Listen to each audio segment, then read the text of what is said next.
어제 접촉사고가 있었습니다. 앞에 서 있는 차를 못 보고 이제 박아가지고 뒷범퍼가 좀 일그러졌는데 하필 포르쉐여가지고 수리비가 한 1,500만 원 정도 나오게 됐어요. 그래서 마음이 참 무겁습니다. 라고 만약에 제가 여러분에게 문자를 보낸다면 여러분의 마음이 어떠시겠어요? 어떤 소식은 그 소식을 듣기 전과 후가 절대 같을 수가 없는 소식이 있습니다. 나한테 뭘 하라고 요구를 하지 않아도 뭐 이거 해라 마라 전혀 얘기하지 않는데도 어떤 소식은 그 소식을 한번 듣고 나면 그 소식을 듣기 전과는 전혀 똑같을 수가 없는 그런 소식이 있기 마련이죠. 사실 복음은 그런 소식입니다. 온 우주의 왕이신 그분께서 이 땅에 오셔서 나를 위해 죽으시고 부활하셔서 우리가 죄인이었는데 하나님의 자녀가 됐다라고 하는 이 소식을 우리가 듣게 됐을 때 원래는 우리의 삶 전부가 송두리째 뒤집어지는 어마어마한 변화와 감격이 있어야 되는데 그러지 않을 때가 있단 말이죠. 왜 그럴까 고민을 해봤어요. 근데 아까 그 소식 얘기를 다시 한번 해보면 이 소식을 들어도 그냥 마음이 밍숭맹숭하고 전혀 변화가 없을 수도 있습니다. 세 가지 이유가 있는데 첫 번째는 일단 그 말을 믿지 않으면 전혀 변화가 없어요. 일단 전도사님은 전혀 믿지 않았을 겁니다. 왜냐하면 1부 때 이미 들었기 때문에. 두 번째는 포르쉐가 뭔지 모르면 들어도 별로 반응이 없어요. 만약에 초등학교 3학년인 저희 아이에게 제가 포르쉐를 아빠가 박았다 그랬을 때 제일 먼저 어떤 생각이 들었겠습니까? 포르쉐가 뭐예요? 먹는 거예요? 이렇게 반응할 수 있을 거 아니에요? 그러니까 그게 뭔지 모르면 반응할 수가 없죠. 그런데 더 심각한 건 뭐냐면 여러분이 제가 이렇게 얘기했으니까 그렇게 놀라셨죠. 만약에 그냥 뭐 이웃집 아저씨가 그렇게 됐다 그러면 어떻게 돼요? 그냥 안타깝다 하고 끝나는 거지. 그게 내 인생을 막 송두리째 뭐 뒤집거나 변화시킬 만한 소식은 아니죠. 그리스도를 사랑하지 않는다면 그의 죽으심과 부활이 전혀 내 마음에 아무런 변화가 일어나지 않게 하는 그냥 그런 소식에 지나지 않게 되는 거죠. 그러니까 사실 진짜 구원은 죽어서 천국에 가는 것에 끝나는 게 아니라 내가 사랑하는 것과 하나님이 사랑하시는 것이 같아지는 거예요. 나의 관심과 그분의 관심이 맞닿게 되는 것, 이것을 우리는 구원이라고 부릅니다. 그러니까 복음이 정말 우리에게 복음이 되려면 그 복음에 대해서 알아야 되겠죠. 그리고 그분이 날 그렇게 죽기까지 사랑하신다는 것을 다시 한번 믿어야 합니다. 그러나 가장 중요한 건 그분이 나를 얼마나 사랑하시는가, 그리고 내가 그분의 눈을 뜰 때 그분을 사랑하며 그분에게 내 삶을 내어드릴 때 복음은 진짜 우리 안에 기쁜 소식이 되는 것이죠. 요나라고 하는 선지자는 참 하나님과의 관심에서 멀어진 사람이에요. 그러니까 하나님의 관심과는 전혀 다른 것에 자기의 관심을 쏟았던 사람입니다. 이 완고하고 교만한 요나를 하나님이 끝까지 어르고 달래고 설득시키고 사랑하고 인도하셔서 기어이 그를 하나님의 완전한 선지자로 인도하신 이야기가 바로 이 요나서의 내용인 거죠. 그의 관심과 하나님의 관심은 너무 멀었어요. 그가 사랑하는 것과 하나님이 사랑하시는 것은 너무나 달랐습니다. 그러나 그런 요나를 하나님은 포기하지 않으시고 그를 사랑하시고 그를 기어이 변화시키시죠. 그를 변화시키신 이야기가 사실 요나서의 주된 내용이라고 할 수 있겠는데 오늘 세 가지를 말씀드릴게요. 하나님께서 마지막 이 장면에도 요나를 어떤 방식으로 변화시키셨는가, 어떤 방법을 통해서 요나를 변화시키셨는가, 그 말씀을 좀 나누려고 합니다. 첫 번째는 요나에게 질문을 하시고요, 두 번째는 요나를 위해 무언가를 예비하십니다. 그리고 마지막 세 번째로 요나를 아끼시는 방식으로 그를 기어이 변화시키십니다. 하나씩 한번 살펴보죠. 첫 번째입니다. 하나님은 요나에게 질문하십니다. 질문하신다는 건 어떤 의미가 있을까요? 일단 지금 요나가 어떤 상황인지를 먼저 설명드릴 필요가 있겠어요. 5절 보시면 그가 이제 니네웨 성읍을 나가서 성읍 동쪽에 가가지고 작은 초막을 하나 짓고 거기에 이제 앉아서 성읍에 무슨 일이 벌어지는지를 이제 기다리고 있는 상황입니다. 왜 기다리겠어요? 너희들이 지금 잠깐은 회개하지만 너희들이 예전 모습으로 안 돌아가고 배기겠어? 그럼 하나님이 반드시 이 니느웨를 불로 심판하실 거야. 그런 마음으로 계속해서 니느웨의 모습을 감시하고 있는 거죠. 어쩜 이렇게 완고한지 모르겠어요. 그런 요나에게 하나님은 질문하십니다. 4절에서도 지난주에 봤던 4절에서도 네가 성내는 것이 옳으냐 이렇게 질문하시기도 했고, 또 오늘 하나님이 주셨던 그 박넝쿨 때문에 잠깐 시원했는데 동풍과 벌레가 막 갉아먹어가지고 박넝쿨이 없어지니까 막 또 화를 내거든요. 네가 그렇게 화를 내는 게 옳으냐라고 하나님은 또 요나에게 질문하시죠. 요나서의 마지막인 4장 10절 11절도 요나에게 질문을 던지시면서 하나님은 요나에게 말씀을 하십니다. 여러분, 이게 왜 중요하냐면 고대 근동의 다른 종교 그 어떤 신들도 질문하지 않아요.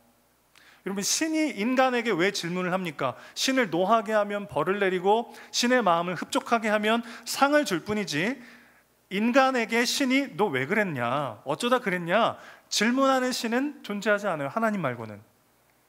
하나님은 피조물인 인간에게 질문하시죠.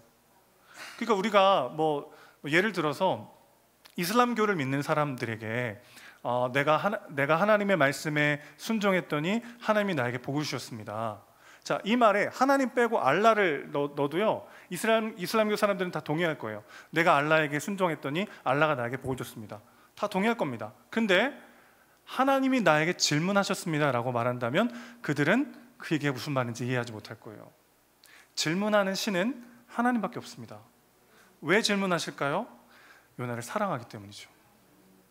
아담과 하와가 범죄하여 하나님의 낯을 피해 숨었습니다.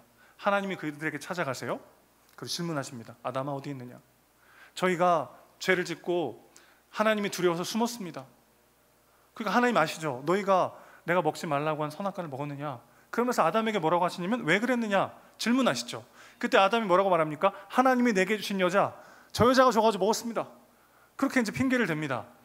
그래서 하나님이 하와에게 물으시죠. 하와야, 왜 어찌하여 이렇게 됐느냐? 그랬더니 하와는 뭐라고 말하냐면 뱀이 꿰물어 먹었습니다 이렇게 대답해요. 그러자 하나님은 이제 뱀에게 말씀하시는데 그때 뭐 어떻게 말씀하는지 한번 읽어볼까요? 창세기 3장 14절입니다 같이 한번 읽어주십시오. 시작.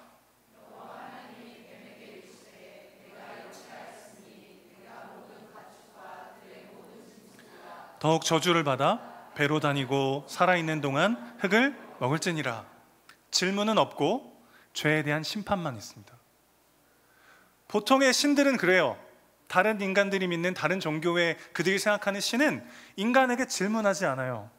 잘하면 상을 주고 못하면 벌을 주는 신들은 있지만 인간에게 질문하고 인간을 기다리는 신은 존재하지 않습니다.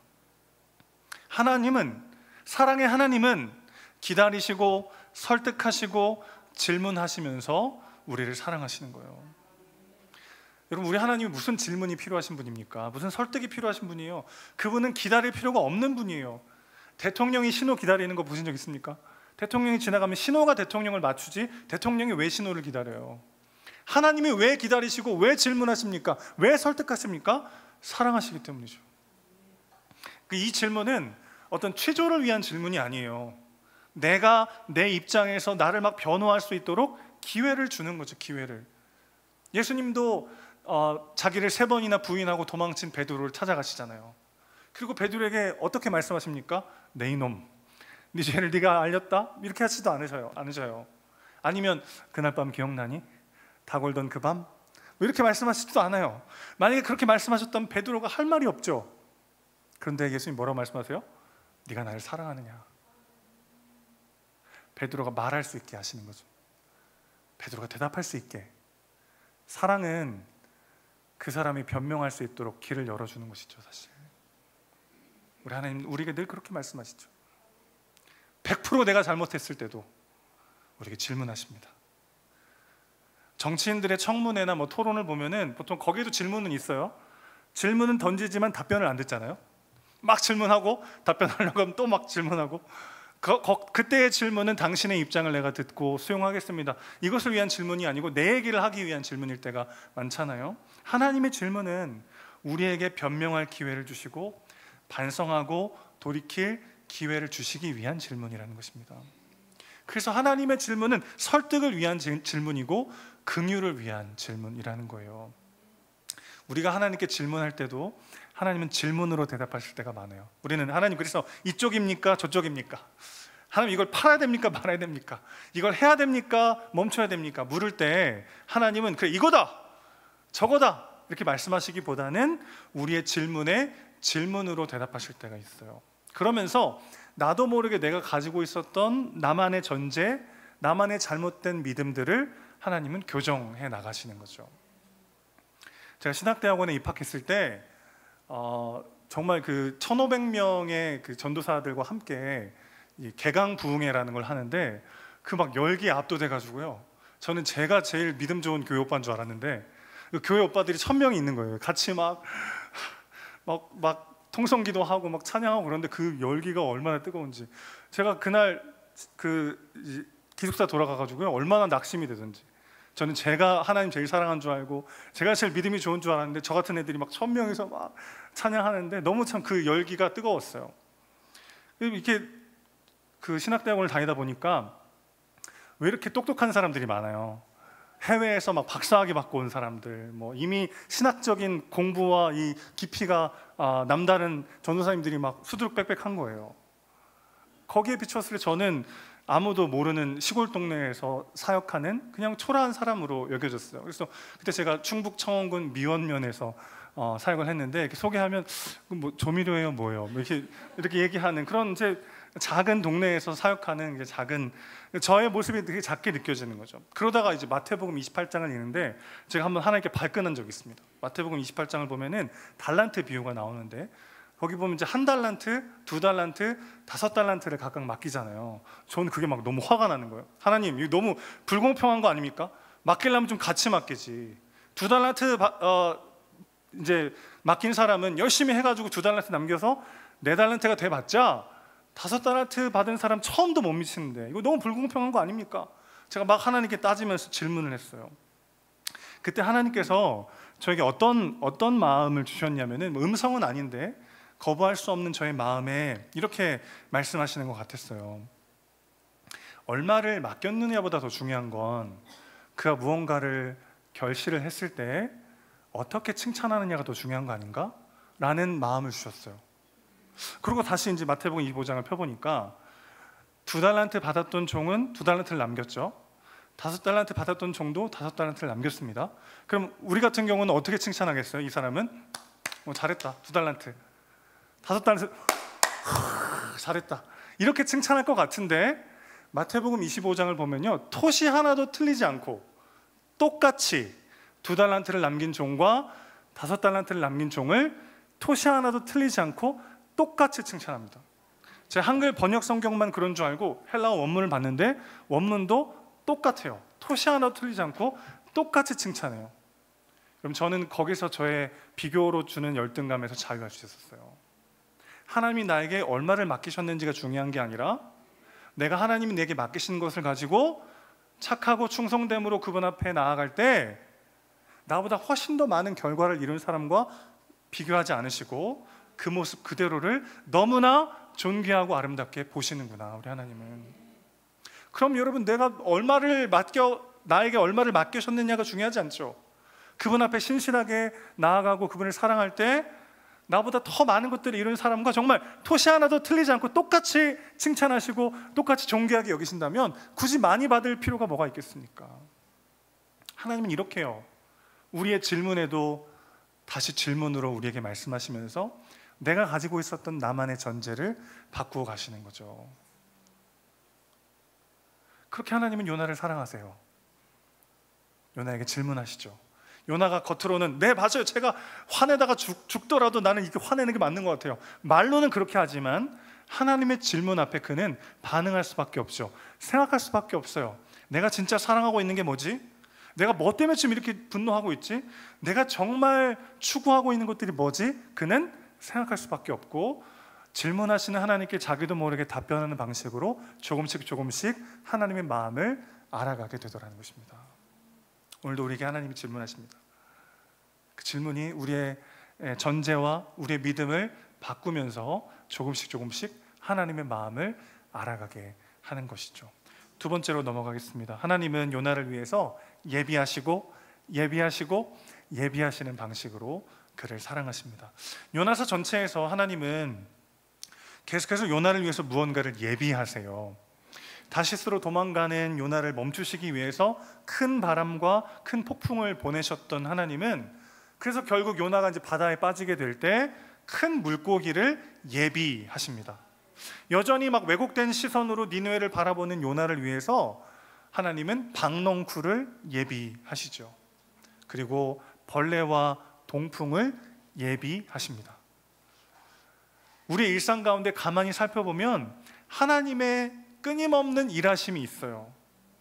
어떻게 구체적으로 어떻게 이루어지냐면 우연히 내 앞에 발생하는 것처럼 보이는 그 일들 가운데 하나님의 신실하심, 예비하심이 담겨 있다는 걸 우리는 경험하게 되는 거죠. 요셉 이야기를 좀 해볼 필요가 있겠습니다. 우리 얼마 전에 주일에 요셉 시리즈를 같이 말씀 나눴는데 여러분 기억나세요? 요셉이 막 형들에게 미움을 받고 그 형들이 이제 요셉을 팔아버리려고 하잖아요. 원래는 죽이려고 했습니다. 죽이려고 하는 그 찰나에 이제 인신매매를 하는 상인들이 거기를 지나가고 있는 거예요. 그래서 형들이 뭐 형제를 죽여봐야 뭐 하겠어, 차라리 저 사람들한테 팔아버리자.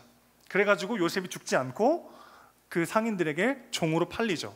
근데 하필 그 상인들이 어디로 가냐면 애굽의 시위대장 보디발 장군의 집으로 갑니다. 그래서 하필 요셉이 그 집에 종으로 팔리게 돼요. 그 집에는 이상한 안주인이 한 명 있었는데 수시로 요셉을 막 유혹하면서 막 꼬드기는데 요셉이 넘어가지 않아요.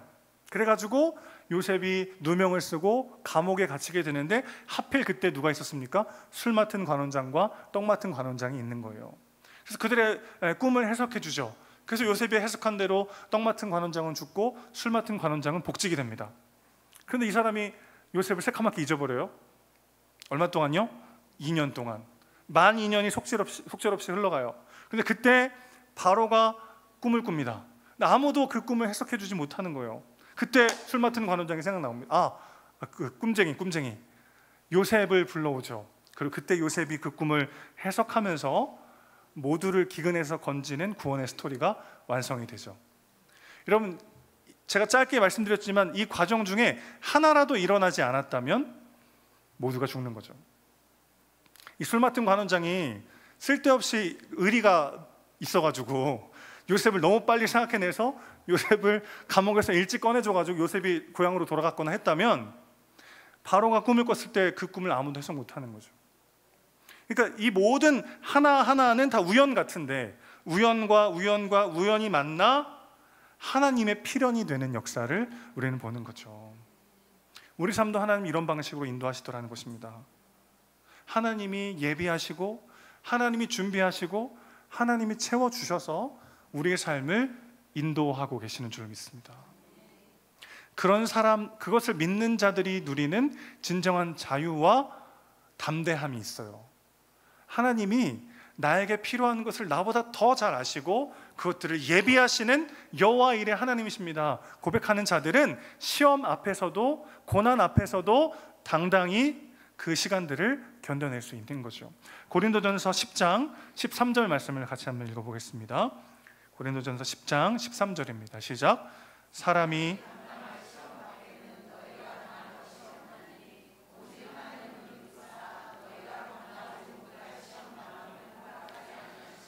시험 당할 즈음에 또한 피할 길을 내사 능히 감당하게 하시느니라.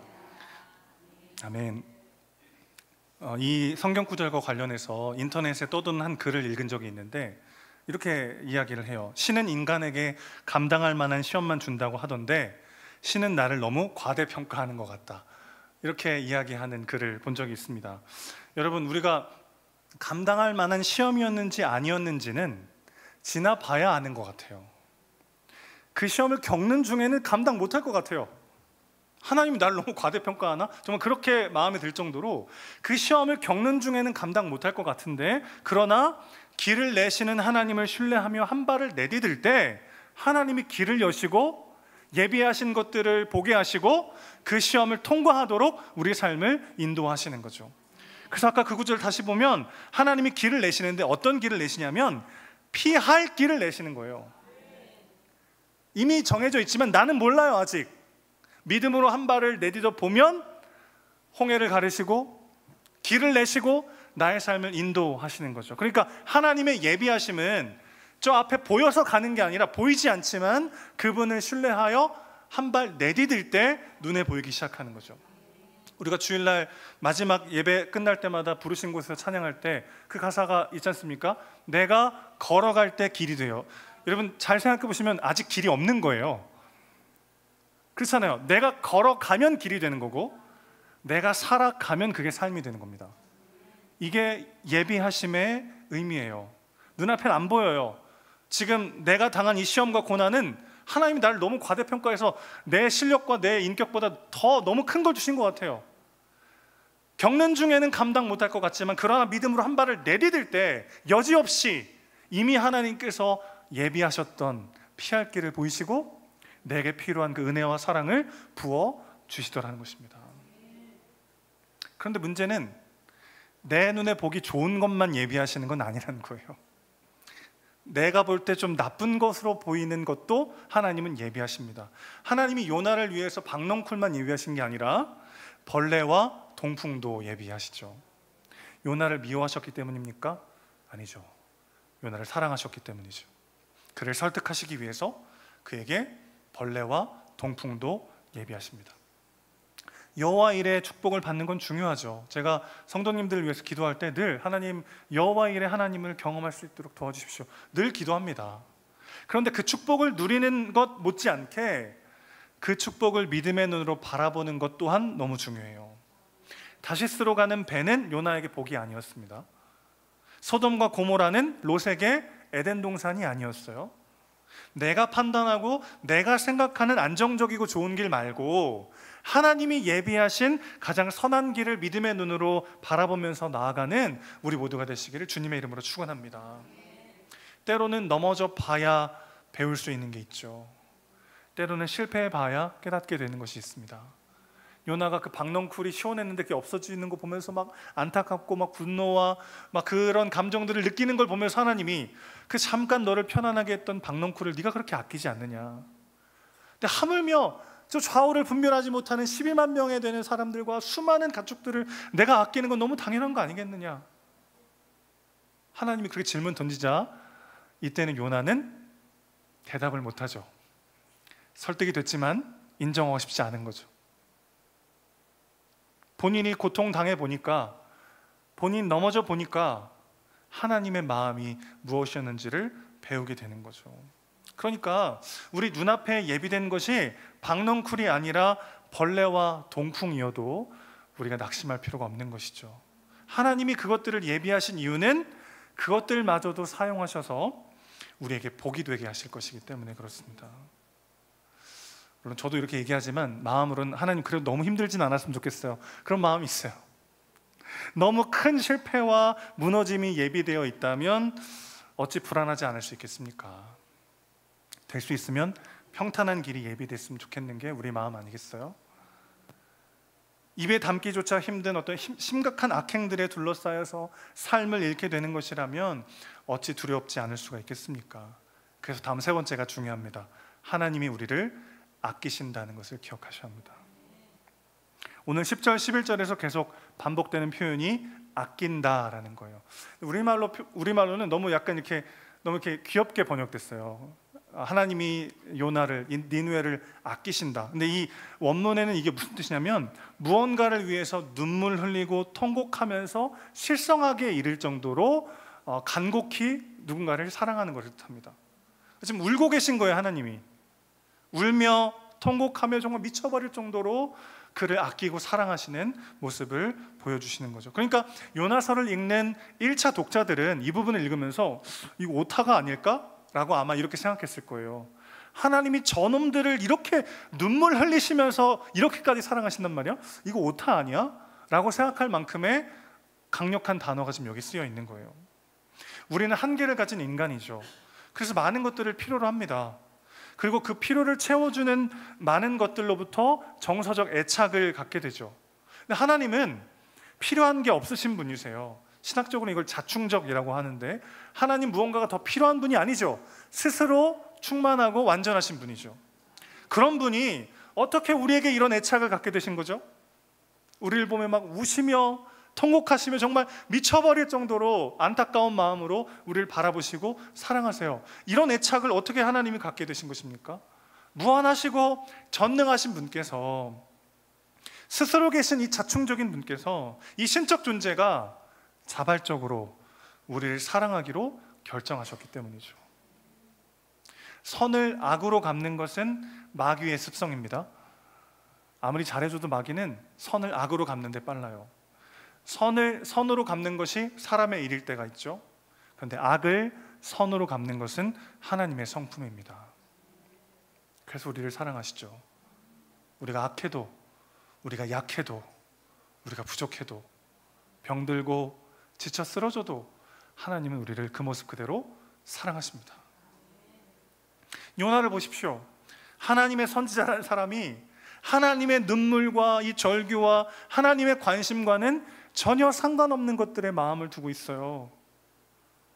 이 악하고 완고한 요나를 하나님이 눈물로 사랑하시며 그를 끝까지 아끼십니다. 하나님 막 요나에게 호소하시는 거예요. 네가 박넝쿨을 아끼는 거 이해한다. 그걸 비난하는 게 아니다. 너에게 잠깐 기쁨을 준 박넝쿨을 아낀다면 니느웨의 저 사람들과 수많은 가축들을 내가 아끼는 게 당연하지 않겠느냐. 그렇게 요나를 향해 절규하시며 호소하시는 거죠. 니느웨 백성들도 그리고 요나도 영적으로 눈이 멀었고 길을 잃어버렸습니다. 그들이 사랑하는 것과 하나님이 사랑하시는 것은 너무 멀리 떨어져 있어요. 그들의 관심과 하나님의 관심은 전혀 맞닿아 있지 않아요. 그런 그들을 바라보시면서 하나님이 눈물을 흘리시는 거죠. 이 니느웨를 바라보시며 눈물을 흘리시고 그들을 아끼시던 이 하나님이 오늘 우리와 무슨 상관이 있습니까? 하나님의 이 사랑 때문에 우리도 구원받은 거 아니겠어요? 요나서 4장에 우시던 하나님은 인간의 몸을 입고 이 땅에 오시죠. 그리고 예루살렘을 성을 보시며 그분은 우십니다. 누가복음 19장에 보면 예수님이 가까이 오사 성을 보시고 우시며 이르시되 너도 오늘 평화에 관한 일을 알았더라면 좋을 뻔했다. 예루살렘을 보시며 우시고 통곡하는 예수님의 모습이 기록되어 있어요.